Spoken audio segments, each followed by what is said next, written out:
Local news for Tuesday the 18th of June. Police are looking to speak to anyone who witnessed Sunday's light aircraft crash who hasn't yet come forward.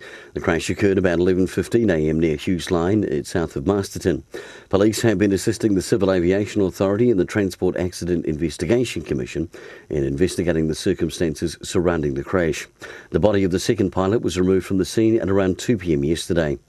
The New Zealand Association of Councillors is backing a Kinanui College students' plea to the government to place councillors in primary and intermediate schools.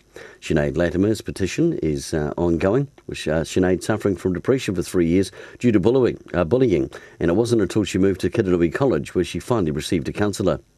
3 UCOL Wairarapa students have been awarded the scholarships thanks to the Masterton District Council and REAP following a rigorous selection process. Masterton Mayor Lynn Patterson says this was the Masterton District Council's way of giving back and helping ease the financial burden of students. And in sport, Tuhirangi continue to lead the Senior Reserve Rugby competition, 2 points ahead of Greytown. Former Wairarapa College student Sam Smith's been named in the Wellington Under-19 squad.